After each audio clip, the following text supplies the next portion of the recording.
രോഗം ഒന്നു മാത്രമാണ്. അതും അള്ളാഹുവിന്റെ ഹബീബ് പറഞ്ഞു തന്നു, ഗൈറ ദാഇൻ വാഹിദ്, ഒരു രോഗത്തിനൊഴികെ. എല്ലാ രോഗങ്ങൾക്കും മരുന്നുണ്ട്. ഗൈറ ദാഇൻ വാഹിദ്, ഒരു രോഗത്തിനൊഴികെ. അതേതാ? അൽ ഹറമു, വാർദ്ധക്യമാണ്. വാർദ്ധക്യമാകുന്ന രോഗത്തിന് മരുന്നില്ല, വയസ്സാകും. നമ്മിൽ പലരും വാർദ്ധക്യമാകുന്ന രോഗത്തിന് വെളുത്ത മുടിക്ക് കറുത്ത ചായം കൊടുത്ത് മരുന്ന് കഴിക്കുക. അങ്ങനെ കഴിച്ചത് കൊണ്ട് വാർദ്ധക്യമാകുന്ന രോഗത്തിൽ നിന്ന് ശമനം കിട്ടൂല. ഈ ശരീരത്തിലെ തൊലികളൊക്കെ ചുക്കിച്ചുളിഞ്ഞ് അതിന്റെ സൗന്ദര്യവും പ്രസരിപ്പൊക്കെ നഷ്ടപ്പെട്ട അത് ഇസ്തിരി ഇടാൻ പറ്റൂ, തേപ്പ് പെട്ടിയുണ്ട്. അതുകൊണ്ട് ഹറം ഗൈറ ദാഇൻ വാഹിദ്, ഒരു രോഗമൊഴികെ, വാർദ്ധക്യ സഹജമായ രോഗമൊഴികെ, അതല്ലാത്ത എല്ലാ രോഗങ്ങൾക്കും അള്ളാഹു മരുന്ന് ഇറക്കി തന്നിട്ടുണ്ട്, എല്ലാ രോഗങ്ങൾക്കും. അതുകൊണ്ട് പ്രിയപ്പെട്ടവരെ, സിഹിറിന് മരുന്നുണ്ട്, കണ്ണേറിന് മരുന്നുണ്ട്, പൈശാചിക ഉപദ്രവങ്ങൾക്ക്, ജിന്ന് ബാധക്കൊക്കെ തന്നെ അള്ളാഹു പ്രതിവിധി നിശ്ചയിച്ചിട്ടുണ്ട്, ഇറക്കി തന്നിട്ടുണ്ട്, തീർച്ചയാണ്. എല്ലാ വിഷയങ്ങൾക്കും എല്ലാ പ്രശ്നങ്ങൾക്കും അള്ളാഹു പ്രതിവിധി വെച്ചിട്ടുണ്ട്. അതുകൊണ്ട് സിഹിറിനുള്ള മരുന്നെന്താണ്, കണ്ണേറിനുള്ള മരുന്നെന്താണ്, അതൊക്കെ യാഥാർത്ഥ്യങ്ങളാണെന്ന് മുത്തഫഖുൻ അലൈഹിയായ ഹദീസ് ഉദ്ധരിച്ചുകൊണ്ട് നിങ്ങളുടെ മുമ്പാകെ ഞാൻ പറഞ്ഞതാണ്. സിഹിർ എന്താണ്? സിഹിർ പല വിധേനയും സിഹിർ നടക്കും. ഇമാം ഗസ്സാലി റളിയല്ലാഹു അൻഹു തന്റെ ഇഹ്യായിൽ രേഖപ്പെടുത്തുന്നു, നക്ഷത്ര കണക്കുകളെ ആസ്പദമാക്കിക്കൊണ്ട്, നക്ഷത്രങ്ങളെ കുറിച്ചുള്ള ജ്ഞാനം, രാശികളെ കുറിച്ചുള്ള ജ്ഞാനം, അത് സ്വായത്തമാക്കിക്കൊണ്ട്, അത് അടിസ്ഥാനമാക്കിക്കൊണ്ട് ആരെയാണോ സിഹിറിലൂടെ ഉപദ്രവിക്കാൻ ഉദ്ദേശിക്കുന്നത് എങ്കിൽ, ആരെയാണ് സിഹിറിലൂടെ തകർക്കാൻ കരുതുന്നതെങ്കിൽ, ആ വ്യക്തിയുടെ രൂപമുണ്ടാക്കി ചില ശിർക്കിന്റെ മന്ത്രങ്ങൾ ഉരുവിട്ട് പിശാചിനെ കൂട്ടുപിടിച്ച് സിഹിർ ചെയ്യാം. അങ്ങനെ സിഹിർ ചെയ്യുന്നവരുണ്ട് എന്ന് ഇമാം ഗസ്സാലി റളിയല്ലാഹു അൻഹു പറയുന്നു. പല വിധേനയും സിഹിർ നടക്കുന്നുണ്ട്. പ്രിയപ്പെട്ടവരെ, പല രീതിയിലും സിഹിർ നടക്കുന്നു. പരിശുദ്ധ ഖുർആനിൽ 56 സ്ഥലങ്ങളിലധികം, 56 ഭാഗങ്ങളിൽ, അതിനേക്കാൾ ഭാഗങ്ങളിൽ സിഹിറിനെ കുറിച്ച് പറയുന്നുണ്ട് പരിശുദ്ധ ഖുർആൻ. ഞാൻ എണ്ണി നോക്കി, 56 ഭാഗം കണ്ടു. ഇനി ആ കാണാത്ത ഭാഗം വേറുണ്ടാവും. സിഹിറുമായി ബന്ധപ്പെട്ട് സത്യനിഷേധികളുടെ കുതന്ത്രങ്ങളെ കുറിച്ച്, പ്രവാചകന്മാരിൽ സിഹിർ ആരോപിച്ചതിനെ കുറിച്ച്, അങ്ങനെയൊക്കെ അള്ളാഹു സിഹിറിനെ കുറിച്ച് 56 ഭാഗങ്ങളിൽ പറഞ്ഞിരിക്കുകയാണ്. പല ഉപദ്രവങ്ങളും ഇത് മുഖേന ഉണ്ടാക്കി തീർക്കാൻ സാധിക്കും. മനുഷ്യന്റെ ജീവിതം തകർത്ത് കളയാൻ വരെ സിഹിർ കൊണ്ട് സാധിച്ചേക്കാം. നല്ല നിലയിൽ ജീവിച്ചുകൊണ്ടിരിക്കുന്ന ദമ്പതിമാർക്കിടയിൽ ഭിന്നതയുണ്ടാക്കാൻ സിഹിർ കൊണ്ട് സാധിച്ചേക്കാം. നല്ല നിലയിൽ സമാധാനത്തോടെ സ്നേഹത്തോടെ ജീവിച്ചുകൊണ്ടിരിക്കുന്ന ദമ്പതിമാർക്കിടയിൽ വിള്ളലുണ്ടാക്കാൻ, അവരുടെ സ്നേഹമായ ആ ഒത്തൊരുമിച്ച അവസ്ഥ അത് തകർത്ത് കളയാൻ സിഹിർ കൊണ്ട് സാധിക്കുമെന്ന് പരിശുദ്ധ ഖുർആൻ. ഹദീസല്ല, ഒരു പണ്ഡിതന്റെ ഉദ്ധരണിയല്ല, പരിശുദ്ധ ഖുർആൻ. സൂറത്തുൽ ബഖറയിലെ 102-ാമത്തെ ആയത്തെടുത്തൊന്ന് വായിച്ചു നോക്കൂ.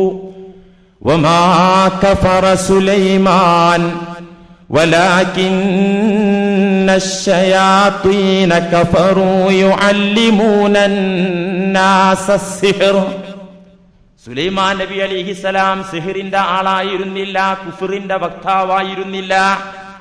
എങ്കിലും ലോകത്ത് സിഹിർ പ്രചരിപ്പിച്ചത്, തെറ്റായ മാരണം പ്രചരിപ്പിച്ചത് പിശാചുക്കളാണ്. മനുഷ്യ ജിന്ന് വർഗത്തിൽപ്പെട്ട പിശാചുക്കളാണ് അതിന്റെ പ്രചാരകന്മാർ, സുലൈമാൻ നബി അലൈഹിസ്സലാം അല്ല. എന്നിട്ട് അല്ലാഹു പറയുന്നു, ആ കുതന്ത്രം എന്തിനുള്ളതാണെന്ന് സൂചിപ്പിച്ചുകൊണ്ട്, ഫയതഅല്ലമൂന മിൻഹുമാ മാ യുഫർരിഖൂന ബിഹി ബൈനൽ മർഇ വസൗജി. അല്ലാഹു പറയുന്നു, ഫയതഅല്ലമൂന മിൻഹുമാ, സിഹിർ മാരണം പോലത്തെ കുതന്ത്രങ്ങൾ പഠിക്കുന്നതെന്തിനാ? മാ യുഫർരിഖൂന ബിഹി ബൈനൽ മർഇ വസൗജിഹി, ഒരു വ്യക്തിയുടെയും അയാളുടെ ഭാര്യയുടെയും ഇടയിൽ ഭിന്നതയുണ്ടാക്കാൻ, അവരുടെ സ്നേഹം തകർക്കാൻ, അവരുടെ സുന്ദരമായ ദാമ്പത്യത്തിൽ വിള്ളലുണ്ടാക്കാൻ അതിനു വേണ്ടിയാണ് ഈ കള്ളന്മാർ സിഹിർ പഠിച്ചത്. ഇസ്രായേലിനെ വിമർശിച്ചുകൊണ്ടാണ് അള്ളാഹു ഇത് പറഞ്ഞത്. ഇസ്രായേൽ സമൂഹത്തിനെ വിമർശിച്ചുകൊണ്ടാണ് അള്ളാഹു ഈ ആയത്തിലൂടെ അവരെ വിമർശിക്കുകയാണ് ചെയ്യുന്നത്. എന്തേ കാരണം? ഇസ്രായേലി മാർക്കറ്റിൽ വലിയ പ്രാധാന്യമുള്ള ഒന്നായിരുന്നു ഒരാളുടെ സുന്ദരിയായ ഭാര്യയെ അയാളിൽ നിന്ന് അകറ്റിക്കൊണ്ട് പിണക്കിക്കൊണ്ട് സ്വന്തമാക്കുന്ന വിദ്യ. ഇത് ഇസ്രായേലിൽ വലിയ മാർക്കറ്റുള്ള സിഹിറായിരുന്നു ഈ സിഹിർ. പല സിഹിറുണ്ട്. എനിക്ക് അവനെ ഒന്നാണ് തകർക്കണം. എന്തേ കാരണം? അവൻ എൻ്റെ ക്ലാസ്മേറ്റ് ആണ്, ഞങ്ങൾ കൂടെ ജീവിച്ചവരാണ്. ഇപ്പൊ അവൻ ദൈനംദിനം വളരാൻ എന്നെ പോലെ നിന്നിട്ടാ മതി, എനിക്ക് അവൻ നശിക്കണം എന്നൊന്നുമില്ല. അതുകൊണ്ട് അതിനെന്തെങ്കിലും ഒരു വിദ്യ ഉണ്ടോ? മുസ്ലിങ്ങളിലെ ആളുകൾ ചോദിക്കുന്നവരുണ്ട്. പിശാചിന്റെ വക്താക്കളെ സമീപിച്ചുകൊണ്ട് ഇത്തരം കാര്യങ്ങൾ നടത്തുന്നവരുണ്ട്. അറിയോ? വെറുതെ ദ്രോഹിക്ക. മാ യുഫർരിഖൂന ബിഹി ബൈനൽ മർഇ വസൗജി. അക്കാലത്തെ ആളുകളുടെ ഏറ്റവും വലിയ കുതന്ത്രമായിരുന്നു ദമ്പതിമാർക്കിടയിൽ ഭിന്നിപ്പുണ്ടാക്കിക്കൊണ്ട്. ഒരു സുന്ദരിയായ ഒരു പെണ്ണ് ഒരാളെ കസ്റ്റഡിയിൽ ഭാര്യയായി ജീവിക്കുകയാണെങ്കിൽ അവളെ എനിക്ക് കിട്ടണം എന്നുണ്ടെങ്കിൽ ഉള്ള ഭർത്താവിൽ നിന്ന് അവൾ അകലണം എന്നുണ്ടെങ്കിൽ സിഹിർ ചെയ്യണം, അത് ചെയ്യിപ്പിക്കണം. തനിക്ക് ചെയ്യാൻ അറിയില്ലെങ്കിൽ ചെയ്യിപ്പിക്കണം. ഇങ്ങനെ ചെയ്യാൻ വേണ്ടിയായിരുന്നു മാ യുഫർരിഖൂന ബിഹി ബൈനൽ മർഇ വസൗജി.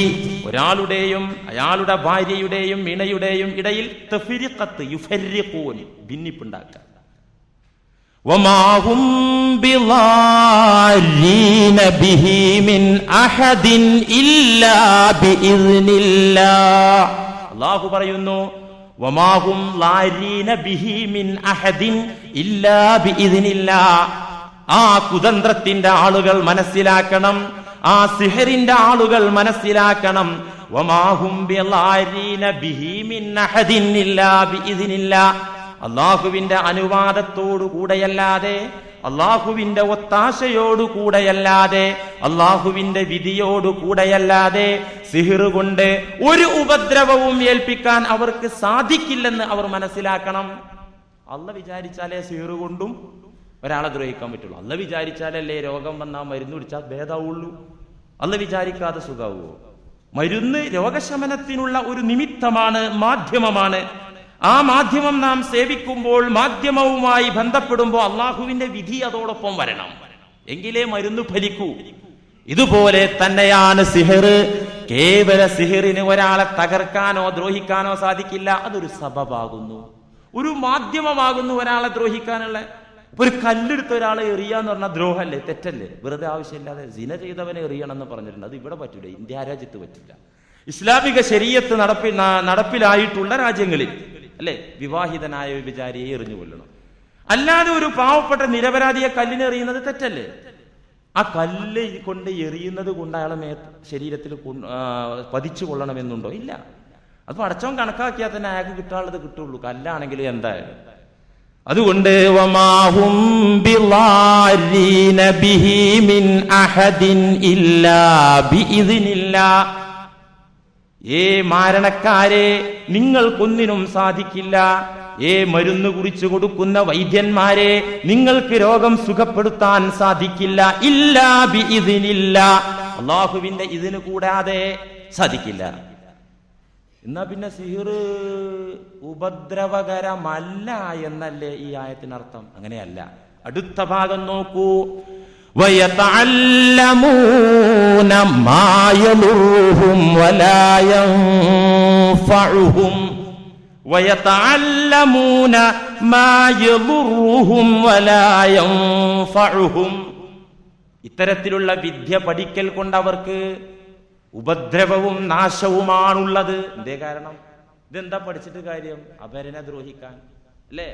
തന്റെ സഹോദരനെ തകർക്കാനാണല്ലോ ഈ വിദ്യ പഠിക്കുന്നത്. അതുകൊണ്ട് വയതഅല്ലമൂന മാ യദുറുഹും, ഉപദ്രവകരമായതാണ് അവർ പഠിക്കുന്നത്, ഉപദ്രവമാണത് അവർക്ക്. വലാ യൻഫഉഹും, അതുകൊണ്ട് അവർക്ക് നേട്ടമുണ്ടാവുകയില്ല. അള്ളാഹുവിങ്കൽ നേട്ടമല്ല, അതുകൊണ്ട് വൻ തകർച്ചയാണ് ഉണ്ടാവുക. അതുകൊണ്ട് മലറത്തുണ്ടാകും, അതുകൊണ്ട് ഭൂമിയിൽ കുഴപ്പങ്ങൾ ഉണ്ടാക്കാൻ സാധിക്കുമെന്ന് അല്ലാഹു സുബ്ഹാനഹു വ തആല പറയുന്നു സൂറത്തുൽ ബഖറയുടെ 102-ാമത്തെ ആയത്തിലൂടെ വിവരിക്കുകയാണ്. അതുകൊണ്ട് പ്രിയപ്പെട്ടവരെ, സിഹിർ എന്ന യാഥാർത്ഥ്യം പല വിധേനയും ഉണ്ടാകും, പല രീതിയിൽ അതിന്റെ ഉപദ്രവങ്ങൾ ഉണ്ടായാൽ ഒരാൾക്ക് അത് ഏൽക്കാതിരിക്കാനുള്ള മുൻകരുതലുകൾ നിങ്ങൾ കേട്ടല്ലോ. ഒരാളിൽ അത് ബാധിച്ചു കഴിഞ്ഞാൽ, അങ്ങനെ ഒരു സംശയം വന്നു കഴിഞ്ഞാൽ, സംശയം വെറുതെ സംശയിക്കരുത്. ഈ വാള് കേട്ട് പോയിട്ട് എന്ത് കണ്ടാലും ഇത് സിഹിറാണ്. കുറച്ച് ശത്രുക്കളൊക്കെ ഉണ്ട്, ബിസിനസ് രംഗത്തും കുടുംബങ്ങളിലൊക്കെ കുറച്ച് ശത്രുക്കൾ ഉണ്ട്. അതുകൊണ്ട് ചെറിയ എന്തെങ്കിലും ഒരു അസ്വസ്ഥത വന്നപ്പോഴേക്ക് ഇന്നൊരാള് പനിച്ചിട്ട് സന്ധിയിലൊക്കെ വേദന, ഇത് വേറെന്തോ ആണ്. കാരണം മരുന്ന് കുടിച്ചിട്ടും വേദന നിൽക്കുന്നില്ല എന്നാ പറയുന്നത്. അപ്പൊ ഇപ്പത്തെ പനിയൊക്കെ എല്ലാ ജോയിന്റിലും നല്ല വേദന എന്നാ പനിച്ച ആളുകൾ പറയുന്നത്. ഈ പുള്ളി പറയാണ് മരുന്ന് കുടിച്ചിട്ടും ഈ വേദന മാറാതിരിക്കുമ്പോൾ എനിക്ക് എന്തോ ഒരു ഡൗട്ട് ഉണ്ട്. അങ്ങനെ ഡൗട്ടാകണ്ട, വെറുതെ ആവശ്യമില്ലാതെ നിങ്ങൾ തെറ്റിദ്ധരിക്കരുത്. അങ്ങനെ ഒരു അവസ്ഥയിലേക്ക് നാം ചെന്നെത്തിയാൽ ഒരു മരുന്നും ഫലിക്കുന്നില്ല, വീണ്ടും അസ്വാസ്ഥ്യം തന്നെ, ബുദ്ധിമുട്ട്. ഇങ്ങനെയായിക്കഴിഞ്ഞാൽ മാ അൻസലല്ലാഹു ദാഅൻ ഇല്ലാ അൻസല ലഹു ശിഫാഅൻ എന്ന അർത്ഥത്തിൽ, എല്ലാ പ്രശ്നങ്ങൾക്കും പ്രതിവിധിയുണ്ട് എന്ന അർത്ഥത്തിൽ എന്താണ് സിഹിർ ബാധിച്ച ആൾക്കുള്ള മോചനമാർഗം എന്താണ്? നമ്മുടെ കിതാബുകളിലൊക്കെ എഴുതിയിട്ടുണ്ട്. നമ്മുടെ കിതാബ് നോക്കണ്ട, അത് ഖുറാഫാത്ത് എഴുതി വെച്ച മണ്ട കിതാബ, ഏതാണ്ട് മുസ്ലിയാക്കന്മാർ എഴുതിയ.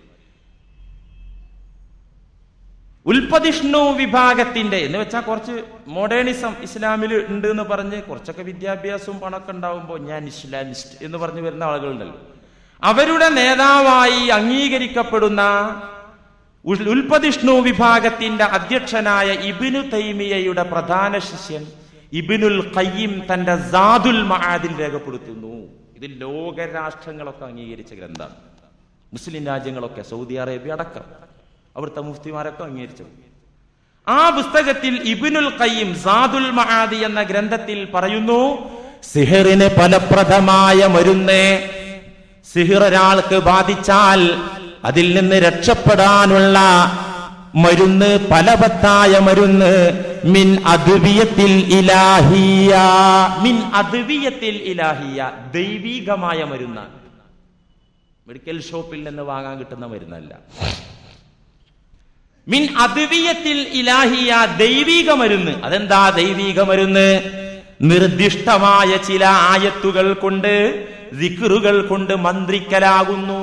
അതാകുന്നു ദൈവിക ചികിത്സ. അള്ളാന്റെ കലാം കൊണ്ട്, അള്ളാഹുവിന്റെ ഹബീബ് പഠിപ്പിച്ച അദ്കാർ കൊണ്ട് മന്ത്രിക്കലാകുന്നു. അതിനുള്ള പ്രതിവിധി അതാണ് മിൻ അദ്വിയത്തിൽ ഇലാഹിയ എന്ന് പറഞ്ഞാൽ. നിങ്ങൾ ആലോചിച്ചു നോക്കൂ, ഏതുപോലെയൊക്കെ സൂറത്തിൽ ഫാത്തിഹത്തി വ ആയത്തിൽ കുർസി, ഇതൊക്കെ സാധാരണ നമുക്കറിയുന്നതാണ്. ഇവ കൊണ്ട് മന്ത്രിക്കുക.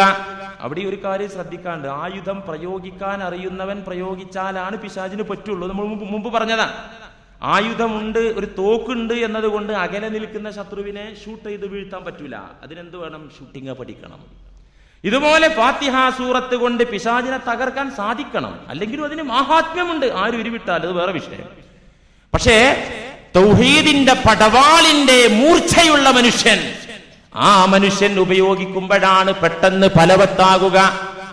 മിൻ അദ്വിയത്തിൽ ഇലാഹിയ, പരിശുദ്ധ ഖുർആനിലെ അധ്യായങ്ങൾ, ആയത്തുകൾ നിങ്ങൾ നോക്കൂ. 2 അധ്യായങ്ങൾ മന്ത്രിക്കാൻ വേണ്ടി മാത്രമാണ് അള്ളാഹു അവതരിപ്പിച്ചത്. 2 സൂറത്തുകൾ മന്ത്രിക്കാൻ വേണ്ടി മാത്രമാണ്. വഫീഹാ നസലത് ഖുൽ അഊദു ബിറബ്ബിൽ ഫലഖ് വഖുൽ അഊദു ബിറബ്ബിൻ നാസ്. സിഹിറിനെതിരെ മന്ത്രിക്കാൻ, സിഹിറിന്റെ ഉപദ്രവങ്ങളിൽ നിന്ന് രക്ഷപ്പെടാൻ വേണ്ടി മന്ത്രിക്കാൻ വേണ്ടിയാണ് ഖുൽ അഊദു ബിറബ്ബിൽ ഫലഖ് ഖുൽ അഊദു ബിറബ്ബിൻ നാസ് എന്നീ 2 സൂറത്തുകൾ ഒപ്പം ഇറങ്ങിയത്. ഖുർആനിലെ അധ്യായങ്ങളൊന്നും ഒപ്പം 2 ഇറങ്ങിയിട്ടില്ല. ഒരു അധ്യായം തന്നെ ഘട്ടങ്ങളായി ഓരോ ആയത്തുകൾ, അങ്ങനെയാണ്. ഈ 2 സൂറത്തുകൾ ഒപ്പം ഒരേ സമയത്താണ് അവതരിച്ചത്. അതിന് സംഘനാമമുണ്ട്. 2നും കൂടി ഒരു പേരുണ്ട്. എന്താ? മുഅവ്വിദത്തൈനി, ഉപദ്രവങ്ങളിൽ നിന്ന് കാവൽ തേടുന്ന ആയുധങ്ങൾ, 2 ആയുധങ്ങൾ.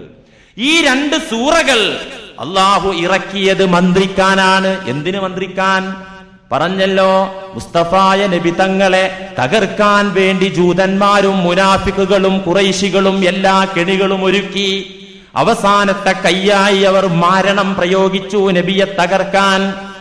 ലബീദ് ഇബ്നു അഅ്സം എന്ന് പറയുന്ന കപടൻ ഈത്തപ്പന കുലയിൽ 11 കെട്ടുകളിട്ടാണ് മാരണം ചെയ്തത്. 11 കെട്ടുകൾ ഇട്ടുകൊണ്ട് ഇതിനെ തകർക്കാൻ അതേ ഡോസിൽ അല്ലാഹു 11 ആയത്തിറക്കി. സൂറത്തുൽ ഫലഖ് 5, സൂറത്തുൻ നാസ് 6. സൂറത്തുൽ ഫലഖ് 5 ആയത്തുകളാ, സൂറത്തുൻ നാസ് 6 ആയത്തുകളാ. 5ഉം 6ഉം 11 കെട്ടുകൾ ഇട്ടുകൊണ്ടാണ് ലബീദ് ഇബ്നു അഅ്സം എന്ന് പറയുന്ന മാരണക്കാരൻ നബിക്കെതിരെ സിഹിർ ചെയ്തത്.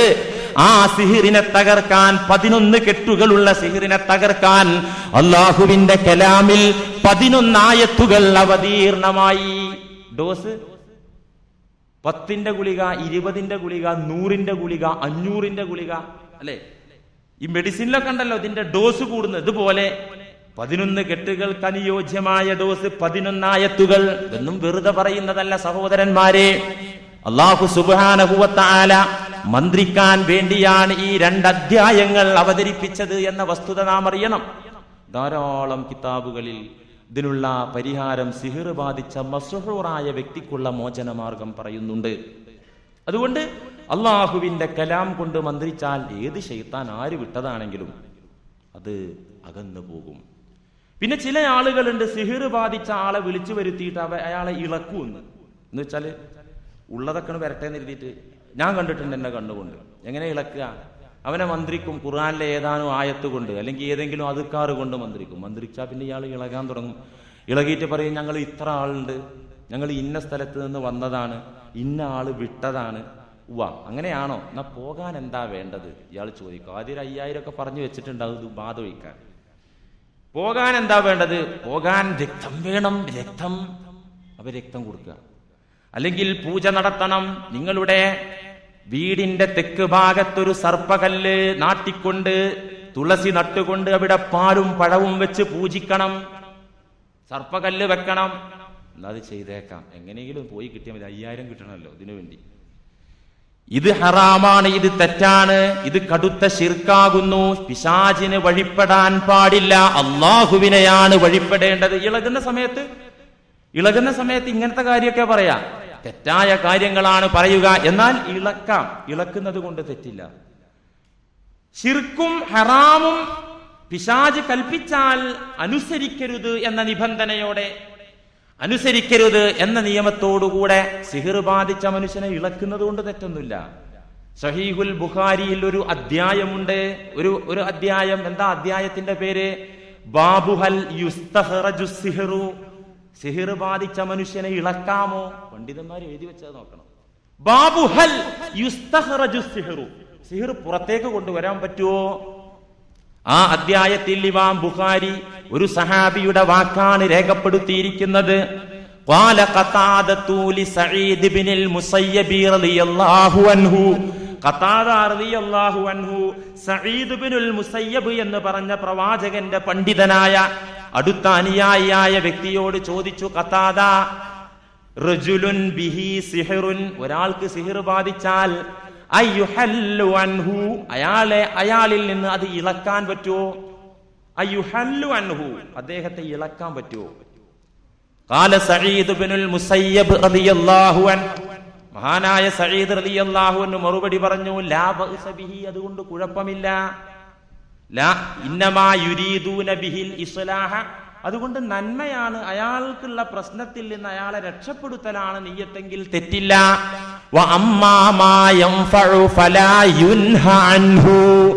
ഉപകരിക്കുന്നത്, ഒരു സഹോദരന് ഗുണകരമായ കാര്യം, ഉപകാരമുള്ള കാര്യം, അതിന് തെറ്റില്ല. പക്ഷേ ശിർക്കും ഹറാമും ഉണ്ടാകരുത് എന്ന് മാത്രം. സിഹിർ ഇളക്കുന്നത് കൊണ്ട് കുഴപ്പമില്ല. കിതാബുൽ ബുഖാരിയിലാണ് ഈ സംഭവം.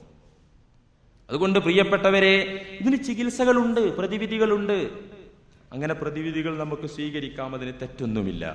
നിബന്ധനകൾ പാലിക്കണമെന്ന് മാത്രം.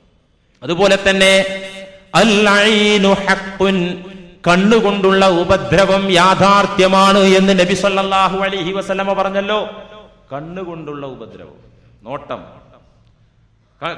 കണ്ണേറ് എന്ന് പറയുന്നത് യാഥാർത്ഥ്യമാണ്. അങ്ങനെ ബാധിച്ചു കഴിഞ്ഞാൽ, അങ്ങനെ ഒരാൾ കേറ്റുകഴിഞ്ഞാൽ എന്താണ് അതിനുള്ള പ്രതിവിധി?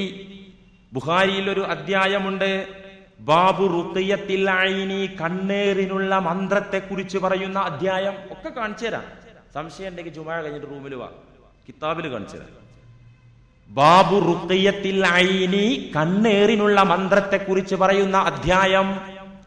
ആ അധ്യായത്തിൽ ഇമാം ബുഖാരി ആദ്യമായി പറയുന്ന ഹദീസ് ആയിഷ റളിയല്ലാഹു അൻഹാ, ആയിഷ ബീവിയെ തൊട്ട് മഹദി പറയുകയാണ്, അമറനി റസൂലുള്ളാഹി സ്വല്ലല്ലാഹു അലൈഹി വസല്ലമ അൻ യുസ്തർഖാ മിനൽ ഐനി, എന്നോട് നബി ഒരിക്കൽ കണ്ണേറിൽ നിന്ന് രക്ഷപ്പെടാൻ വേണ്ടി മന്ത്രിക്കാൻ കൽപ്പിച്ചു. അമറനി, എന്നോട് കൽപ്പിച്ചു നബി, അൻ യുസ്തർഖാ, മന്ത്രിക്കാൻ, മിനൽ ഐനി, കണ്ണിന്റെ ഉപദ്രവത്തിൽ നിന്ന് മന്ത്രിക്കാൻ കൽപ്പിച്ചു. ഇത് തെറ്റാണെങ്കിൽ കൽപ്പിക്കുവോ?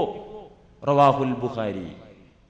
അൻ ഉമ്മി സലമ റളിയല്ലാഹു അൻഹാ, ഉമ്മു സലമ പറയുന്നു, റഅൻ നബിയു സ്വല്ലല്ലാഹു അലൈഹി വസല്ലമ ഫീ ബൈതി ജാരിയതൻ, എന്റെ വീട്ടിൽ ഒരു പെൺകുട്ടിയെ നബി തങ്ങൾ കണ്ടു. ഫീ വജിഹിഹാ സഫഅത്തുൻ, പെൺകുട്ടിയുടെ മുഖത്ത് പെട്ടെന്ന് കറുത്ത പാടുകൾ പ്രത്യക്ഷപ്പെട്ടു. ഒരു കുഴപ്പമില്ല, സുന്ദരി കുട്ടിയായ ഒരു പെൺകുട്ടിയായിരുന്നു. ഒരു ദിവസം നോക്കുമ്പോൾ അതിന്റെ മുഖത്തൊക്കെ കറുത്ത പാട്. എന്താ റിയാക്ഷൻ ആണോ, എന്താ ആക്ഷൻ ആണെങ്കിലും ശരി, നബി സല്ലല്ലാഹു അലൈഹി വസല്ലമ ഇത് കണ്ടപ്പോൾ ആ കൊച്ചുകുട്ടിയുടെ മുഖത്ത് കറുത്ത പാടുകൾ പെട്ടെന്ന് പ്രത്യക്ഷപ്പെടുകയും ആ കുട്ടിക്ക് അസ്വസ്ഥത അനുഭവപ്പെടുകയും ചെയ്തപ്പോ ഫഖാല റസൂലുള്ളാഹി സ്വല്ലല്ലാഹു അലൈഹി വസല്ലം ഫസ്തർഖൂ ലഹാ ഫഇന്ന ബിഹൻ നളറത, ആ കുട്ടിയെ മന്ത്രിക്കൂ. ഫഇന്ന ബിഹൻ നളറത, ആ കുട്ടിക്ക് നോട്ടം ഏറ്റിട്ടുണ്ട്. നളറ നോക്കി, എന്തൊരു നോക്കും, നെളിറത്ത് നോട്ടം, നോട്ടം ഏറ്റിട്ടുണ്ട് ആ കുട്ടിക്ക്. റവാഹുൽ ബുഖാരി. എങ്ങനെയാണ് നബി തങ്ങൾ മന്ത്രിച്ചത് എന്ന് തുടർന്ന് ഇമാം ബുഖാരി റളിയല്ലാഹു അൻഹു പറയുന്നു. അദ്ദേഹം പറയാ റഹ്മത്തുള്ളാഹി അലൈഹി വിവരിക്കുന്നു ശേഷം എങ്ങനെയാ മന്ത്രിച്ചത്. അല്ലാഹുമ്മ റബ്ബന്നാസ് മുദ്ഹിബൽ ബഅസി ഇശ്ഫി അൻത ശാഫി ലാ ശാഫിയ ഇല്ലാ അൻത ശിഫാഅൻ ലാ യുഗാദിറു സഖമാ. ബുഖാരി. അല്ലാഹുമ്മ റബ്ബന്നാസ്, ജനങ്ങളെ പോറ്റി വളർത്തുന്ന തമ്പുരാനെ. അല്ലാഹനെ വിളിച്ചിട്ട് എന്താ, ഏത് സിഹ്റിൽ നിന്നും രക്ഷപ്പെട്ടൂടെ. അല്ലാഹുമ്മ റബ്ബന്നാസ് മുദ്ഹിബൽ ബഅസി, എല്ലാ ക്ലേശങ്ങളെയും പ്രയാസങ്ങളെയും പോക്കിക്കളയുന്ന, അകറ്റിക്കളയുന്ന ജനങ്ങളുടെ രക്ഷിതാവേ. ഇശ്ഫി അൻത ശാഫി, നീ സുഖപ്പെടുത്തൂ, നീയാണ് സുഖപ്പെടുത്തുന്നവൻ. വലാ ശാഫിയ ഇല്ലാ അൻത, നീയല്ലാതെ രോഗം ശമിപ്പിക്കുന്നവനില്ല. ശിഫാഅൻ ലാ യുഗാദിറു സഖമാ, ഒരു ഉപദ്രവവും ഒരു രോഗവും അവശേഷിക്കാത്ത നിലയിലുള്ള രോഗശമനം പടച്ചവനെ നൽകണേ. ഇതായിരുന്നു നബി സല്ലല്ലാഹു അലൈഹി വസല്ലം തങ്ങൾ മന്ത്രിച്ച മന്ത്രം. ഇത് ശരിക്ക് കേട്ടോ.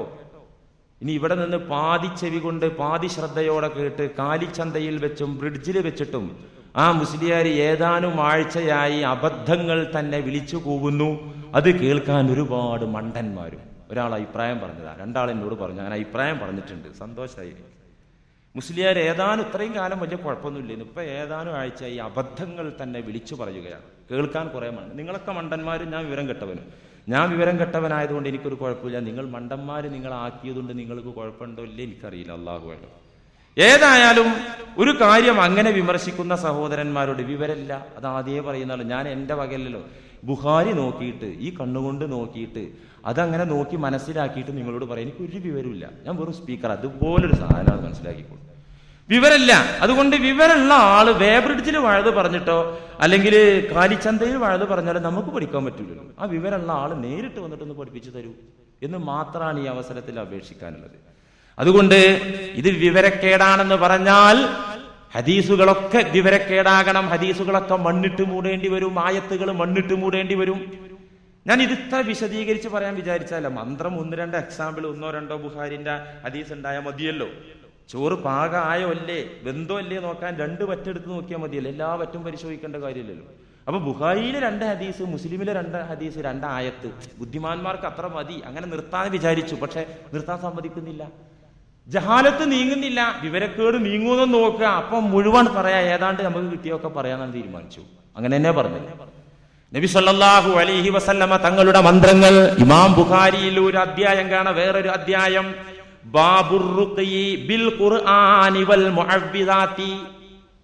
സൂറത്തുൽ ഫലഖ് കൊണ്ടും സൂറത്തുൻ നാസ് കൊണ്ടും ഖുർആൻ കൊണ്ടും മന്ത്രിക്കുന്നതിനെ കുറിച്ച് പറയുന്ന അധ്യായം. ആ അധ്യായത്തിൽ ഒന്നാമത്തെ ഹദീസായി ഇമാം ബുഖാരി ഉദ്ധരിക്കുന്നു. അൻ ആയിഷ റളിയല്ലാഹു അൻഹാ ഖാലത്, ആയിഷ ബീവി റളിയല്ലാഹു അൻഹ പറയുകയാണ്, കാനൻ നബിയ്യു സല്ലല്ലാഹു അലൈഹി വസല്ലം യൻഫുസു അലാ നഫ്സിഹി. നബി സല്ലല്ലാഹു അലൈഹി വസല്ലമ തങ്ങൾ സ്വന്തം ശരീരത്തിലേക്ക് ഇങ്ങനെ ഊതിക്കൊണ്ടിരിക്കുകയാണ്. ഇങ്ങനെ ഊതിക്കൊണ്ടിരിക്കുക സ്വന്തം ശരീരത്തിലേക്ക്. എപ്പോഴാണ് സ്വന്തം ശരീരത്തിലേക്ക് ഊതിക്കൊണ്ടിരിക്കുന്നത്? ഫീ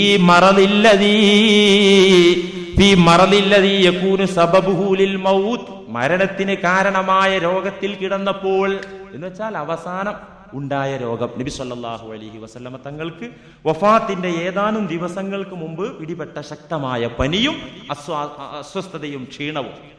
ഈ അസുഖം പുന്നാര നബി തങ്ങൾക്ക് വഫാത്തിന്റെ രോഗം വന്ന് കിടപ്പിലായ സമയത്ത് കാന യൻഫുസു അലാ നഫ്സിഹി, സ്വന്തം ശരീരത്തിലേക്ക് നബി തങ്ങൾ ഊതിക്കൊണ്ടിരിക്കുകയാണ്. ബിൽ മുഅവ്വിദാത്ത്, സൂറത്തുൽ ഇഖ്ലാസ് മുഅവ്വിദത്തൈനിയൊക്കെ പാരായണം ചെയ്ത് ഇങ്ങനെ ഊതിക്കൊണ്ടിരിക്കുകയാണ് നബി തങ്ങൾ. ഫലമ്മാ സഖുല, ക്ഷീണം അധികരിച്ചപ്പോൾ മിണ്ടാൻ സാധിക്കുന്നില്ല, അനങ്ങാൻ സാധിക്കുന്നില്ല, വ്യക്തമായി സംസാരിക്കാൻ പറ്റുന്നില്ല, നന്നായി ക്ഷീണം പിടിപെട്ടപ്പോ ആയിഷ ബീവി റളിയല്ലാഹു അൻഹ പറയുന്നു, ഇമാം ബുഖാരി ഉദ്ധരിക്കുന്നു, സ്വന്തം ശരീരത്തിലേക്ക് രോഗശയ്യയിൽ കിടന്നപ്പോ മന്ത്രിച്ച് ഊതിക്കൊണ്ടിരുന്ന പ്രവാചകന് ഫലമ്മാ സഖുല, ക്ഷീണം അധികമായപ്പോൾ കുന്തു അൻഫിസു അലൈഹി ബിഹിന്ന, നബി തങ്ങൾ നേരത്തെ മന്ത്രിച്ച മന്ത്രം ഉപയോഗിച്ച് ഞാൻ മന്ത്രിച്ചൂതി കൊടുത്തു നബി സല്ലല്ലാഹു അലൈഹി വസല്ലമ തങ്ങൾക്ക്. സഹീഹുൽ ബുഖാരി കിതാബു തിബ്ബ് എന്ന് പറഞ്ഞ വൈദ്യ സംബന്ധമായ വിഷയം, ചികിത്സ സംബന്ധമായ വിഷയം പറയുന്ന അധ്യായത്തിൽ ഈ ഹദീസ് ഉദ്ധരിച്ചതായി നമുക്ക് കാണാൻ സാധിക്കും. എന്തിനധികം എല്ലാ ദിവസവും അവിടെ നിന്ന് മന്ത്രിച്ചില്ലേ? ഒരു ദിവസം രോഗശയ്യയിലായപ്പോ മാത്രല്ല, ആയിഷ ബീവി റളിയല്ലാഹു അൻഹ തന്നെ പറയുന്നു, ഇദാ ആവാ ഇലാ ഫിറാശിഹി, എല്ലാ ദിവസവും ഉറങ്ങാൻ വേണ്ടി ബെഡ്റൂമിലേക്ക് കടന്നു വന്നു കഴിഞ്ഞാൽ കിടക്കും മുമ്പ് ഉറങ്ങും മുമ്പ് നബി തങ്ങൾ മന്ത്രിച്ചിരുന്നു. എങ്ങനെ മന്ത്രിച്ചിരുന്നു? നഫസ ഫീ കഫൈഹി ബിഖുൽ ഹുവല്ലാഹു അഹദ് വബിൽ മുഅവ്വിദതൈനി. ബെഡ്റൂമിൽ ഇതൊക്കെ നമ്മൾ ചെയ്യണം. ഈ ആത്മീയ ചികിത്സയൊക്കെ ഇത് മഴന്ന് കേൾക്കാൻ വേണ്ടി മാത്രം പറയല്ല, അല്ലെങ്കിൽ ആരെങ്കിലും വിമർശിക്കാൻ വേണ്ടി മുസ്ലിയാർ പറയുന്നതാണെന്ന് മനസ്സിലാക്കരുത്. ഇതൊക്കെ നമ്മളും ചെയ്യണം. ഇമാം ബുഖാരി ഉദ്ധരിച്ച ഹദീസിൽ കാണുന്നു, ഉറങ്ങുന്നതിന്റെ മുമ്പ് നബി എന്നും മന്ത്രിക്കും സ്വന്തത്തെ. എങ്ങനെ മന്ത്രിക്കും? നഫസ ഫീ കഫൈഹി, രണ്ട് കൈവെള്ളയിൽ ഊതും, വെറുതെ ഊതല്ല. ബിഖുൽ ഹുവല്ലാഹു അഹദ് വബിൽ മുഅവ്വിദതൈനി, ഖുൽ ഹുവല്ലാഹു അഹദും ഖുൽ അഊദു ബിറബ്ബിൽ ഫലക്കും ഖുൽ അഊദു ബിറബ്ബിൻ നാസും ഓതിയിട്ട് കൈവെള്ളയിൽ ഊതും. എന്നിട്ടോ സുമ്മ മസഹ ബിഹിമാ വജ്ഹഹു, എന്നിട്ട് മുഖത്ത് ഇങ്ങനെ തടവും. പിന്നെ ശരീരം കയ്യെത്തുന്ന ഭാഗം മിൻ ജസദിഹി, കയ്യെത്തുന്ന ഭാഗത്തൊക്കെ തന്നെ ശരീരത്തിന്റെ മറ്റു ഭാഗത്തും തടവും. ഊതിയിട്ട് അതുകൊണ്ട് ഇങ്ങോട്ട് തടവിയ എന്താപ്പ അവിടെ പറ്റിപ്പിടിക്ക? കുറെ നേരം ഊതിയാ ചിലപ്പോ ഇവിടെ എന്തെങ്കിലും നനവൊക്കെ ഉണ്ടാവും. അല്ലാതെ ഒന്നിപ്പാണ് ഊതിയിട്ട് ഇപ്പം തടവിയിട്ട് അല്ല. യുക്തിവാദികൾക്ക് അങ്ങനെയും ചോദിക്കാമല്ലോ. അങ്ങനെ യുക്തിവാദികൾ, ഒരു സുഹൃത്ത് എന്നോട് പറഞ്ഞു, ഉസ്താദെ സംഭവമൊക്കെ തിരക്കില്ല, പക്ഷെ ഊതിയിട്ട് രോഗം മാറുമെന്ന് പറഞ്ഞാൽ ഞാൻ വിശ്വസിക്കൂല. നല്ലൊരു ചങ്ങാതി, നിസ്കരിക്കും, വേണ്ടാത്ത കാര്യങ്ങളൊന്നുമില്ല, നല്ല സത്യസന്ധനായ, ഈ ജുമയ്ക്ക് ഇവിടെ വരുന്ന നല്ലൊരു എൻ്റെ ഒരു സ്നേഹിതൻ, കുറ്റപ്പെടുത്തുകയല്ല. ആ സ്നേഹിതൻ പറഞ്ഞു, ഈ പ്രസംഗം തുടങ്ങുന്ന ഇപ്പൊ നീ ചിലപ്പോ മാറിയിട്ടുണ്ടാവും, കാരണം അല്ല ഫദക്കിർ ഫഇന്ന ദിക്റ തൻഫഉ ലിൽ മുഅ്മിനീനല്ലേ, വിശ്വാസികളായ ആളുകൾക്ക് ഉപദേശം ഫലവത്താകുന്നു, വിശ്വാസിയാണെന്നാണ് ഞാൻ മനസ്സിലാക്കുന്നത്. അതുകൊണ്ട് തന്നെ ഇപ്പൊ മാറിയിട്ടുണ്ടാവും. അന്ന് പറഞ്ഞു ഊതുന്നത് കൊണ്ട് രോഗത്തിന് ശമനം ഉണ്ടാകുമെന്ന് പറഞ്ഞാൽ എനിക്കത് വിശ്വസിക്കാൻ പറ്റില്ല. ഞാൻ പറഞ്ഞു, നിങ്ങൾക്കത് വിശ്വസിക്കാൻ പറ്റില്ലെങ്കിൽ നിങ്ങൾ മുഅ്മിനും ആവൂല. കാരണം ഈ കണ്ട ഹദീസുകളൊക്കെ തള്ളണ്ടേ, ഇതൊക്കെ നിഷേധിക്കണ്ടേ? നബി സല്ലല്ലാഹു അലൈഹി വസല്ലമ തങ്ങൾ ചെയ്ത ഒരു സംഗതിയെ നിഷേധിക്കണ്ടേ? ഇങ്ങനെ ഊതിയിട്ട് കൈവെള്ളയിൽ ഊതിയിട്ട് തടവിയിട്ട് എന്താ കിട്ടുക എന്ന് ചോദിച്ചാൽ അല്ലാഹു അലം. നബി സല്ലല്ലാഹു അലൈഹി വസല്ലമ കാണിച്ചു തന്നത് അല്ലാഹു അലം. മുസ്തഫായ നബി തങ്ങൾ, സ്വാദിഖുൽ അമീനായ നബി തങ്ങൾ മിഥ്യയായ ഒരു കാര്യം, നിരർത്ഥകമായ ഒരു കാര്യം ചെയ്യുകയില്ലല്ലോ, പഠിപ്പിക്കുകയില്ലല്ലോ. അത് നാം വിശ്വസിക്കേണ്ട കാര്യമല്ലേ? കാര്യമില്ലാത്തൊരു കാര്യം നബി സല്ലല്ലാഹു അലൈഹി വസല്ലം ചെയ്യൂ? സ്വന്തം തടവി എന്ന് മാത്രമല്ല, തടവി കൊടുത്തതായിട്ടും ഇമാം മുസ്ലിം ഉദ്ധരിക്കുന്ന ഹദീസിൽ കാണാം. സ്വഹീഹ് മുസ്ലിമിന്റെ ഒരു അധ്യായമുണ്ട്, ബാബു ഇസ്തിഹ്ബാബി റുഖിയത്തിൽ മരീദ്, രോഗിയെ മന്ത്രിക്കൽ സുന്നത്താണ്. ഉസ്താദുമാരൊക്കെ ഇത് അനുവദനീയാണ്, ഇതൊരു ചികിത്സയുടെ ഒരു ഭാഗമാണ്, അതുകൊണ്ട് ഇത് അനുവദനീയാണ്. നിങ്ങൾ ഡോക്ടർമാരുടെ അടുത്ത് പോകുന്നത് പോലെ എന്തെങ്കിലും ഖുർആൻ ഓതി ഊതിക്കോ, അത് അനുവദനീയാണ് ഉസ്താദുമാർ പറയുന്നത്. ഇമാം മുസ്ലിം പറയുന്നു റഹിമഹുല്ലാ, ഹദീസിന് തലക്കെട്ട് കൊടുത്തുകൊണ്ട്, ബാബു യുസ്തഹബ്ബു റുഖിയത്തിൽ മരീൽ, ഫിസ്തിഹ്ബാബി റുഖിയത്തിൽ മരീൽ, രോഗിയെ മന്ത്രിക്കൽ സുന്നത്താകുന്നു എന്നതിനെ കുറിച്ച് പറയുന്ന അധ്യായം. ആ അധ്യായത്തിലുള്ള ഹദീസ് എന്താ? നബി സല്ലല്ലാഹു അലൈഹി വസല്ലമ ആയിരുന്നു, ആയിഷ ബീവി റളിയല്ലാഹു അൻഹ പറയുന്നു, നബി തങ്ങളായിരുന്നു, ഇദസ്തകാ മിന്നാ ഇൻസാനുൻ, നബിയുടെ മുമ്പാകെ പോയി ആരെങ്കിലും ഒരു രോഗത്തിന്റെ കാര്യം പറഞ്ഞ് സങ്കടം പറയുകയാണെങ്കിൽ, നബിയേ ഒരുപാട് നാളായി തലവേദന, ഒരുപാട് നാളായി വയറിന് അസുഖം, ഒരുപാട് നാളായി ടെൻഷൻ, എന്താ കാരണം എന്നറിയുന്നില്ല, ഇങ്ങനെ ഇൻസാനുൻ, ഞങ്ങളുടെ കൂട്ടത്തിൽ നിന്ന് ഏതെങ്കിലും മനുഷ്യൻ എന്തെങ്കിലും പ്രയാസം പറഞ്ഞ് തിരുസന്നിധിയിൽ വന്നാൽ, മസഹഹു ബിയമീനിഹി, അവിടത്തെ വലം കൈ കൊണ്ട് തടവി കൊടുക്കും, വലം കൈ കൊണ്ട് തടവി കൊടുക്കും. സുമ്മകാല, തടവുന്നതിനിടയിൽ അല്ലാഹുവിന്റെ ഹബീബ് പറയും, എന്താ പറയുന്നത്? അസ്ഹബിൽ ബഅസ റബ്ബന്നാസ്, അസ്ഹബിൽ ബഅസ റബ്ബന്നാസ്, ജനങ്ങളുടെ സംരക്ഷകനെ, ജനങ്ങളുടെ നിയന്താവേ, ഈ മനുഷ്യനിലുള്ള വ്യക്തിയിലുള്ള പ്രയാസങ്ങളെ നീ പോക്കിക്കളയണമേ. വശ്ഫി അൻത ശാഫി ലാ ശിഫാ ഇല്ലാ ശിഫാഉക് ശിഫാഅൻ ലാ യുഗാദിറു സഖമാ. സഹീഹ് മുസ്ലിം.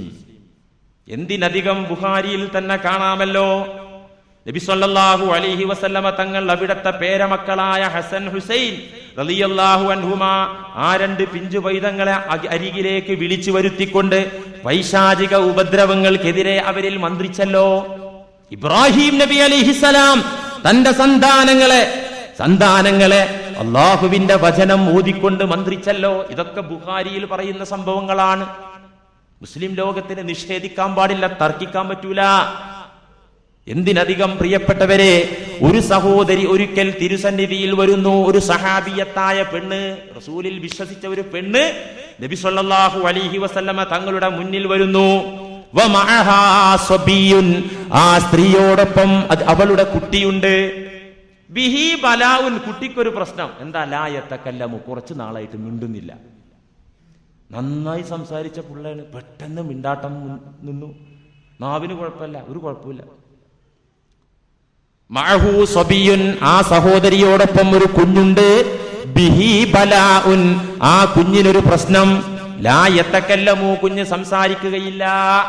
സംസാരിക്കാൻ പെട്ടെന്ന് സാധിക്കാതെ വന്ന കുഞ്ഞിനെയും കൂട്ടി തിരുസന്നിധിയിൽ വന്നു ആ പെണ്ണ്.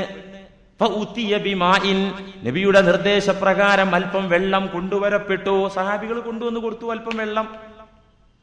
ഫമൽമല ഫാഹു, നബി സല്ലല്ലാഹു അലൈഹി വസല്ലമ തങ്ങൾ അവിടത്തെ പവിത്രമായ വായ അതുകൊണ്ട് കഴുകി, വായിൽ അല്പം ആ വെള്ളാക്കി, എന്നിട്ടത് പുറത്തേക്ക് എടുത്തു.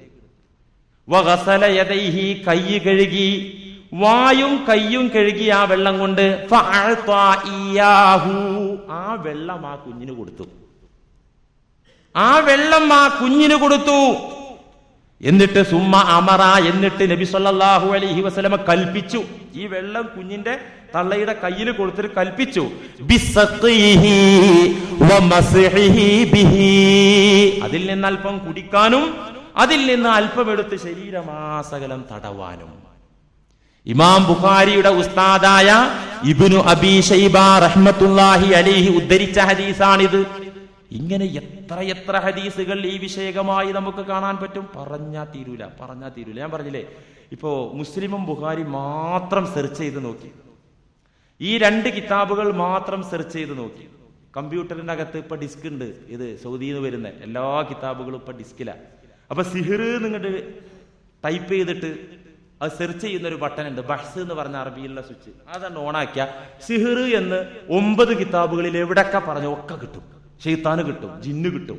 ഇതൊന്നും ഞാൻ മറിച്ചു നോക്കിയിട്ട് ഇങ്ങനെ മറിച്ചു നോക്കി ഇത്രയൊക്കെ കിട്ടണമെന്ന് കുറച്ച് പണിയെടുക്കണം. ഞാനും മടിയനാണ്. അപ്പോൾ നിങ്ങൾ അങ്ങനെ എന്നെ കുറിച്ചൊരു നല്ല ധാരണയൊന്നും വെക്കണ്ട. അപ്പൊ ഇങ്ങനെ നോക്കുമ്പോ സിഹിറിനെ കുറിച്ച് കിട്ടി. ഇനി എത്ര ഹദീസ് ബാക്കി കിടക്കുന്നുണ്ട്? ധാരാളം ഹദീസുകൾ. നബി സല്ലല്ലാഹു അലൈഹി വസല്ലമ തങ്ങളെ ജിബ്രീൽ അലൈഹിസ്സലാം മന്ത്രിച്ചല്ലോ. മന്ത്രം പറ്റൂല എന്ന് പറഞ്ഞാൽ ഖുർആനും പറ്റൂല എന്ന് വരും. കാരണം ജിബ്രീൽ അലൈഹിസ്സലാം ആ ഖുർആനും കൊണ്ടുവന്നത് അല്ലേ. നസല ബിഹി റൂഹുൽ അമീൻ, നസല ബിഹി റൂഹുൽ അമീൻ. റൂഹുൽ അമീനായ മാലാക ജിബ്രീൽ അലൈഹിസ്സലാമാണ് അതും കൊണ്ടുവന്നത്. ഏതും കൊണ്ട്? ഖുർആനും കൊണ്ട്. ഈ ജിബ്രീൽ അലൈഹിസ്സലാം നബി തങ്ങളെ മന്ത്രിച്ചു. സ്വഹീഹുൽ ബുഖാരി മന്ത്രിച്ചില്ലേ? ഒരിക്കൽ ജാഅ ജിബ്രീലു ഇലാ റസൂലില്ലാഹി സ്വല്ലല്ലാഹു അലൈഹി വസല്ലം. ഇമാം ബുഖാരി ഉദ്ധരിക്കുന്ന ഹദീസിൽ കാണാം, ജിബ്രീൽ അലൈഹിസ്സലാം നബിയുടെ മുന്നിൽ വന്നിട്ട് ചോദിച്ചു, ഇസ്തഖൈത യാ മുഹമ്മദ്, മുഹമ്മദ് നബിയെ അങ്ങ് അല്ലാഹുവിനോട് ആവലാതി പറഞ്ഞോ വല്ല പ്രശ്നത്തിലും? ഫഖാല റസൂലുള്ളാഹി നഅം. നബി തങ്ങൾ പറഞ്ഞു, എനിക്ക് ചില പ്രശ്നങ്ങളുണ്ട്, ചില ബുദ്ധിമുട്ടുകളുണ്ട്, അതുകൊണ്ട് ഞാൻ അള്ളാഹിന്റെ അടുക്കൽ പ്രശ്നം അവതരിപ്പിച്ചിട്ടുണ്ട്. എന്നാൽ അതിന് തന്നെയാണ് അള്ളാഹു എന്നെ അയച്ചത്. ബിസ്മില്ലാഹി അർഖീക, അള്ളാഹുവിന്റെ നാമം കൊണ്ട് ഞാൻ നിന്നെ മന്ത്രിക്കുന്നു, അങ്ങയെ മന്ത്രിക്കുന്നു. ബിസ്മില്ലാഹി അർഖീക, അള്ളാഹുവിന്റെ നാമം കൊണ്ട് ഞാൻ അങ്ങയെ മന്ത്രിക്കുന്നു. അതുപോലെ തന്നെ അങ്ങേക്കുള്ള എല്ലാ ഉപദ്രവങ്ങളിൽ നിന്നും, എല്ലാ പ്രശ്നങ്ങളിൽ നിന്നും, മിൻ ശൈഇൻ യുദീക, അങ്ങേക്കുള്ള എല്ലാ പ്രശ്നങ്ങളിൽ നിന്നും മോചനം തേടിക്കൊണ്ട് ഞാൻ മന്ത്രിക്കുകയാകുന്നു. വശർരി നഫ്സിൻ ഔ ഐനി ഹാസിദിൻ, ഓരോ വ്യക്തികളിൽ നിന്ന്, ഒരു നഫ്സിൽ നിന്ന് വരുന്ന ശർറ്, ഒരു വ്യക്തിയിൽ നിന്ന് വരുന്ന, വ്യക്തികളിൽ നിന്ന് വരുന്ന ശർറിൽ നിന്നും. ജിബ്രീൽ അലൈഹിസ്സലാം നബി സല്ലല്ലാഹു അലൈഹി വസല്ലം മന്ത്രിച്ചത് രോഗം, ശാരീരിക രോഗം സുഖപ്പെടാനല്ല, വ്യക്തികളിൽ നിന്ന് വരുന്ന ഉപദ്രവം. ഔ ഐനി ഹാസിദിൻ, അസൂയാലുക്കളുടെ കണ്ണിൽ നിന്ന് വരുന്ന ബുദ്ധിമുട്ട്, അതിൽ നിന്നൊക്കെ ഞാൻ മോചനം തേടിക്കൊണ്ട് ബിസ്മില്ലാഹി അർഖീക അല്ലാഹു യശ്ഫീക, അല്ലാഹു അങ്ങേക്ക് ശിഫ നൽകട്ടെ. റവാഹുൽ ബുഖാരി, റവാഹുൽ ബുഖാരി. വേറെ ഇപ്പോ ഇബ്നു മാജ ഉണ്ട്, തുർമുദി ഉണ്ട്, ബൈഹഖി ഉണ്ട്, നസായി ഉണ്ട്, സിഹാഹ് സിത്തയിൽ തന്നെ വേറെ കിതാബില്ലേ. അങ്ങോട്ടൊന്നും പോണ്ട, അങ്ങോട്ടൊന്നും പോണ്ട. ഈ പ്രബലമായ 2 കിതാബ് മാത്രം എടുത്താൽ മതി. ഇത് ജനങ്ങൾ തെറ്റിദ്ധരിച്ചതാണ്. നമ്മൾ അവരെ പോയി കുറ്റം പറഞ്ഞൊരു കാര്യമില്ല. ചില ആളുകൾ പറയാം മന്ത്രം കൊണ്ട് കാര്യമില്ല, ആത്മീയ ചികിത്സ എന്ന് പറഞ്ഞ സംഗതി ഇല്ല, ഒക്കെ ഈ ആശുപത്രി ചികിത്സയേ ഉള്ളൂ. അവർ തെറ്റിദ്ധരിച്ചതാ. ചില ഹദീസുകൾ മാത്രം ഏതോ ശൈത്താന്മാർ ഓതി കൊടുത്തപ്പോൾ അത് മാത്രം കേട്ട് തെറ്റിദ്ധരിച്ചതാ. നമ്മൾ അവരെ കുറ്റപ്പെടുത്തുക. കാരണം സ്വഹാബത്തിന് വരെ തെറ്റിദ്ധാരണ വന്നു. മന്ത്രം പാടില്ലെന്ന് മനസ്സിലാക്കിയ സ്വഹാബികൾ ഉണ്ടായിരുന്നു റളിയല്ലാഹു അൻഹും. അറിയോ അതെന്താ അങ്ങനെ? ഒരു സഹാബി ഒരിക്കൽ അള്ളാന്റെ ഹബീബിന്റെ മുന്നിൽ വന്നുകൊണ്ട് പറയുകയാണ്, തേള് കുത്തുന്നതിനും വിഷബാധയൊക്കെ ഉണ്ടാവുമ്പോ മന്ത്രിക്കുന്ന ഒരു സഹാബി, മുന്നേ പഠിച്ചതാ. ഇങ്ങനെ മന്ത്രിക്കുന്ന ഒരു സഹാബി നബിയുടെ മുന്നിൽ വന്ന്, ഇമാം മുസ്ലിം ഉദ്ധരിക്കുന്ന ഹദീസ, നബിയുടെ മുന്നിൽ വന്നിട്ട് പറഞ്ഞു, യാ റസൂലല്ലാഹ് ഖദ് നഹൈത അനിർ റുഖാ, നബിയെ അങ്ങ് തീർച്ചയായും മന്ത്രത്തെ എതിർത്തിട്ടുണ്ടല്ലോ, വിലക്കിയിട്ടുണ്ടല്ലോ. സഹാബിക്ക് സംശയമൊന്നുമില്ല, കതിട്ടാ പറഞ്ഞത്. കതിട്ട് പറഞ്ഞാൽ ഗ്രാമർ പഠിച്ചവർക്കറിയാം. യാ റസൂലല്ലാഹ്, വിഷബാധക്ക് മന്ത്രിക്കാറുള്ള സഹാബി പല ഹദീസുകളും നബിയുടെ ചില പ്രസംഗങ്ങളും ചില നിർദ്ദേശങ്ങളൊക്കെ കേട്ടിട്ട് മനസ്സിലാക്കി. എന്ത് മനസ്സിലാക്കി? മന്ത്രം പാടേ അള്ളാന്റെ റസൂൽ എതിർത്തിട്ടുണ്ട് എന്ന് മനസ്സിലാക്കി. ഈ മനസ്സിലാക്കിയ സഹാബി അവിടെ ചെന്നിട്ട് പറയുന്നത് എന്താ? യാ റസൂലല്ലാഹ് ഖദ് നഹൈത അനിർ റുഖാ, അള്ളാന്റെ ഹബീബെ അങ്ങ് മന്ത്രത്തെ വിരോധിച്ചിട്ടുണ്ടല്ലോ, വിലക്കിയിട്ടുണ്ടല്ലോ. വഅന അർഖീ മിനൽ അഖ്റബി, ഞാനാണെങ്കിൽ തേളിന്റെ വിഷത്തിന് മന്ത്രിക്കാറുള്ള ആളാണ് നബിയേ. അങ്ങാണെങ്കിൽ മന്ത്രത്തെ എതിർത്തല്ലോ, ഇനി എന്ത് ചെയ്യും? അപ്പൊ വ്യക്തമായി മനസ്സിലാക്കിയില്ല സ്വഹാബി. ശിർക്കിന്റെ മന്ത്രത്തെ നബി തങ്ങൾ വിലക്കുകയും തൗഹീദിന്റെ മന്ത്രത്തെ സ്ഥാപിക്കുകയാണ് ചെയ്തത്. സഹാബി അങ്ങനെ തെറ്റിദ്ധരിച്ചു. പിന്നെ നമ്മളെ നാട്ടിലുള്ള ഏതാനും ആളുകൾ തെറ്റിദ്ധരിച്ച് നമ്മൾ അവരെ കുറ്റപ്പെടുത്തിയിട്ട് കാര്യമുണ്ടോ? നബി സല്ലല്ലാഹു അലൈഹി വസല്ലമ പറഞ്ഞു, അങ്ങനെ മനസ്സിലാക്കരുത്, ഞാൻ പാടെ അതിനെ വിലക്കിയിട്ടില്ല. മനിസ്തതാ മിൻകും അൻ യൻഫഅ അഖാഹു ഫല്യഫഅൽ, മനിസ്തതാ മിൻകും അൻ യൻഫഅ അഖാഹു ഫല്യഫഅൽ. അള്ളാന്റെ കലാമ് വെച്ച് ആരെങ്കിലും സഹായിക്കാൻ പറ്റുന്നുണ്ടെങ്കിൽ ഞാനതെങ്ങനെ വിലക്കോ? അള്ളാഹുവിന്റെ ഖുർആൻ വെച്ചിട്ട് എന്തെങ്കിലും ഒരു പിശാചിന്റെ ഉപദ്രവത്തിൽ നിന്ന് ആരെങ്കിലും രക്ഷപ്പെടുത്താൻ പറ്റുമെങ്കിൽ അത് ചെയ്തോളൂ, ഞാനതിനെ വിലക്കിയിട്ടില്ല. അപ്പൊ സ്വഹാബിക്ക് കാര്യം തിരിഞ്ഞപ്പോ പിന്നെ സത്യസന്ധനായി ഈ സത്യം ലോകത്തോട് പറഞ്ഞു. ചില ആളുകളുണ്ട് എന്തു പറഞ്ഞാലും ഞാൻ കേൾക്കൂലെന്ന് വെച്ചാ പിന്നെ എന്താ ചെയ്യാ? അത് മുസ്ലിയാരുടെ ദുർവ്യാഖ്യാനമാണ്. എന്നാൽ യഥാർത്ഥ വ്യാഖ്യാനം എന്ന് പഠിപ്പിച്ചു തന്നാൽ മതി. അടുത്താഴ്ച ഈ കേട്ടിരിക്കുന്ന ആളുകളെയൊക്കെ തെറ്റിദ്ധരിപ്പിച്ച് നമുക്ക് തിരുത്തി പറയാലോ. ആ കുറ്റത്തിൽ നിന്ന് എനിക്ക് രക്ഷപ്പെടാമല്ലോ. അറബി ഭാഷയെക്കുറിച്ച് കുറഞ്ഞ ഗ്രാഹ്യമുള്ള ആളുകൾക്കൊക്കെ ഇപ്പൊ ഞാൻ വെച്ച അർത്ഥത്തിനെ കുറിച്ച് മനസ്സിലായിട്ടുണ്ടാവും. ഇവിടെ ദുർവ്യാഖ്യാനം ചെയ്യേണ്ട കാര്യമില്ല.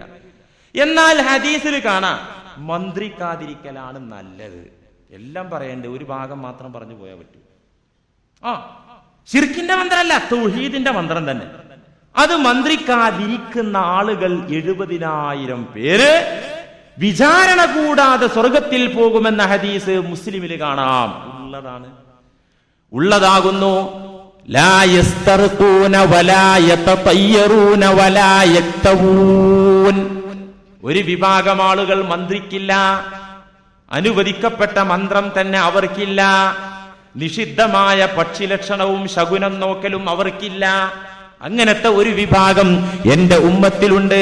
അത്തരത്തിലുള്ള ആളുകൾ 70,000 പേരുണ്ട്.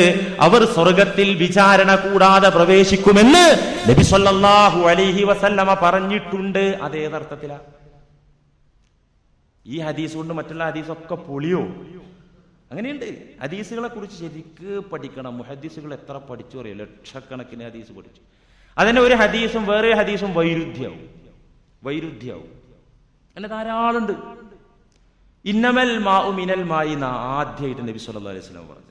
ഭാര്യമാരെ സമീപിച്ചത് കൊണ്ട് നിങ്ങൾ കുളിച്ചോളണമെന്നില്ല. ഇന്നമൽ മാഉ മിനൽ മായി, കുളി മാ ഉണ്ടെങ്കിൽ മാത്രം, എന്നുവെച്ചാൽ സ്ഖലനം സംഭവിച്ചാൽ കുളിച്ചാൽ മതി. അതാ ആദ്യത്തത്. ഇതിപ്പോ കിതാബിൽ കാണാം. അല്ലാതെ ഭാര്യയെ സമീപിച്ചത് കൊണ്ട് കുളി നിർബന്ധമാവൂല. അതാണ് അത് പറഞ്ഞതിന്റെ ആശയം. ഇന്നമൽ മാഉ മിനൽ മായി. ഇത് മാത്രം വായിച്ച ഒരാൾ എന്തായിരിക്കും അവസ്ഥ? ഒറ്റ നിസ്കാരം ശരിയാവും. നിങ്ങൾ ആലോചിച്ചു. സ്ഖലനം സംഭവിച്ചിട്ടില്ലെങ്കിൽ എന്തു ആകാം, ഭാര്യയായിട്ട് ബന്ധപ്പെട്ടാലും കുളിക്കേണ്ടതില്ല അതിനർത്ഥം. പിന്നെ വന്നു നിയമം. ആദ്യത്തേത് നസ്ഖ് ചെയ്തു. ഇദൽ തഖൽ ഖിതാനാനി ഫഹുവ മൂജിബുൽ ലിൽ ഗസ്ലി. പരസ്പരം ടച്ച് ചെയ്താൽ തന്നെ കുളി നിർബന്ധമായി. അപ്പൊ ആദ്യത്തെ വിധി മർഫൂആയി, മൻസൂഹായി. ഇതൊക്കെ പഠിക്കണേ. ഹദീസ് എല്ലാം വളരെ വ്യക്തമായി പഠിക്കണം. അതുകൊണ്ടല്ലേ എവിടുന്നെങ്കിലും ഹദീസിന്റെ ഒരു തുണ്ടം കിട്ടിയിട്ട് അതനുസരിച്ച് ജീവിക്കല്ലേ. മുജ്തഹിദുകളായ ഇമ്മത്ത് ഇമാം ഷാഫിയെ പോലെ ലക്ഷക്കണക്കിന് ഹദീസ് ഹൃദ്യസ്ഥമാക്കി അതിലെ നെല്ലും പതിരും വേർതിരിച്ച് ഈ ഉമ്മത്തിന് പഠിപ്പിച്ചു കൊടുത്ത ഇമാമുകൾ പഠിപ്പിച്ച് തന്നതിന്റെ അടിസ്ഥാനത്തിൽ ഹദീസ് മനസ്സിലാക്കിപ്പോന്ന ആലിമീങ്ങൾ പറഞ്ഞ് വെറുതെ മനസ്സിലാക്കിയ നിങ്ങൾ ഏതെങ്കിലും ഒരു 10 ഹദീസാണ് കാണാൻ പഠിച്ചു, അല്ലെങ്കിൽ അതിന്റെ പരിഭാഷ പഠിച്ചു. അങ്ങനെ മുസ്ലിമായി ജീവിച്ചാൽ കുറച്ച് ബുദ്ധിമുട്ടായിരിക്കും. അതുകൊണ്ട് പ്രിയപ്പെട്ടവരെ, മുൻഗാമികളായ ഇമ്മത്തുകൾ പഠിപ്പിച്ചു തന്ന സംഭവങ്ങൾ അതാണ് യഥാർത്ഥ ദീനിന്റെ വശം. അതാണ് യഥാർത്ഥ ദീന്. നമ്മളെ കേരളത്തിൽ ഒരു തർക്കം ഉണ്ടായിരുന്നില്ലല്ലോ. 921 വരെ നമ്മളെ മുസ്ലിം ഉമ്മത്ത് ഒറ്റക്കെട്ടായിരുന്നു. ഇവിടെ ഒരു ഗ്രൂപ്പും ഇല്ലായിരുന്നു. 921 വരെ മുസ്ലിങ്ങൾ എല്ലാവരും ഒരേ ആശയം, ഒരു കുഴപ്പമുണ്ടായിരുന്നില്ല. 921 ശേഷം ഓരോ പാർട്ടി, ഏത് പാർട്ടി വന്നാലും നമ്മളെ കൗമി നിരാശപ്പെടുത്തില്ല. നമ്മളെ കാക്കാമാര് 10 പേരായിട്ടുണ്ടാവും. നോക്കിക്കൊണ്ട് നിങ്ങൾ ഏത് പാർട്ടി ഇപ്പൊ നോക്കി. നിക്കരിക്കണ്ടെന്ന് പറഞ്ഞിട്ടൊരു പാർട്ടി വന്നു, ഖുർആൻ സുന്നത്ത് സൊസൈറ്റി. 5 വക്ത് നിക്കരിക്കണ്ടെന്ന് പറയാൻ ആ പാർട്ടി വന്നത്. അതിന്റെ ഒപ്പം ആളുണ്ടായില്ലേ? നിക്കരിക്കണം എന്ന് പറയാനല്ല പാർട്ടി വന്നത്. നിസ്കരിക്കണ്ട 5 വക്ത് നിസ്കരിക്കണ്ട, ഖുർആന്റെ പേരും പറഞ്ഞു വന്നു. അതിന്റെ കൂടി ആള് പോയി. മുജ്തഹിദുകളായ ഇമ്മത്തുകൾ പരിശുദ്ധ ഖുർആനും തിരുസുന്നത്തും വെച്ചുകൊണ്ട് ഇജ്തിഹാദ് ചെയ്ത് ഗവേഷണം ചെയ്ത് അവരുടെ ഗ്രന്ഥങ്ങളിൽ എഴുതി വെച്ച് തന്നിരിക്കുന്ന പരിശുദ്ധ ദീനിന്റെ സുന്ദരമായ മഹിതമായ നിയമസംഹിത, ആ സംഹിത മുറുകെ പിടിച്ചു പോകണം. അല്ലാഹു സുബ്ഹാനഹു വ തആല തൗഫീഖ് ചെയ്യട്ടെ. ഇൻഷാ അല്ലാഹ് ഇനിയും കുറച്ച് ഭാഗം കൂടെ പറയാണ്ട് ഈ വിഷയം. മന്ത്രം മതി, ഇത്ര മതിയല്ലോ. പിന്നെ മനസ്സിലാക്കാനുള്ളത്, ഏത് മന്ത്രത്തെയാണ് നബി തങ്ങൾ അനുവദിക്കപ്പെട്ട മന്ത്രം ഉപേക്ഷിച്ചാൽ സ്വർഗത്തിൽ പോകാമെന്ന് പറഞ്ഞാൽ വിചാരണല്ല. അത് ഏത് മന്ത്ര? ഇൻഷാ അല്ലാഹ് അടുത്ത ആഴ്ച നമുക്ക് പറയാം. പിന്നെ ഇങ്ങനെ മന്ത്രിക്കുന്ന ആൾക്കുണ്ടായിരിക്കേണ്ട ക്വാളിഫിക്കേഷൻ, യോഗ്യതകൾ നമുക്ക് പറയാനുണ്ട്. ഇൻഷാ അല്ലാഹ് അതൊക്കെ പറഞ്ഞ് ഈ വിഷയം പൂർത്തീകരിക്കണം. സത്യത്തെ സത്യമായി മനസ്സിലാക്കാനുള്ള തൗഫീഖ് അല്ലാഹു നൽകട്ടെ. പരിശുദ്ധ ദീനിനെ എതിർക്കുന്ന അവസ്ഥയിൽ നിന്ന് അല്ലാഹു നമ്മെ കാത്തിരക്ഷിക്കുമാറാകട്ടെ.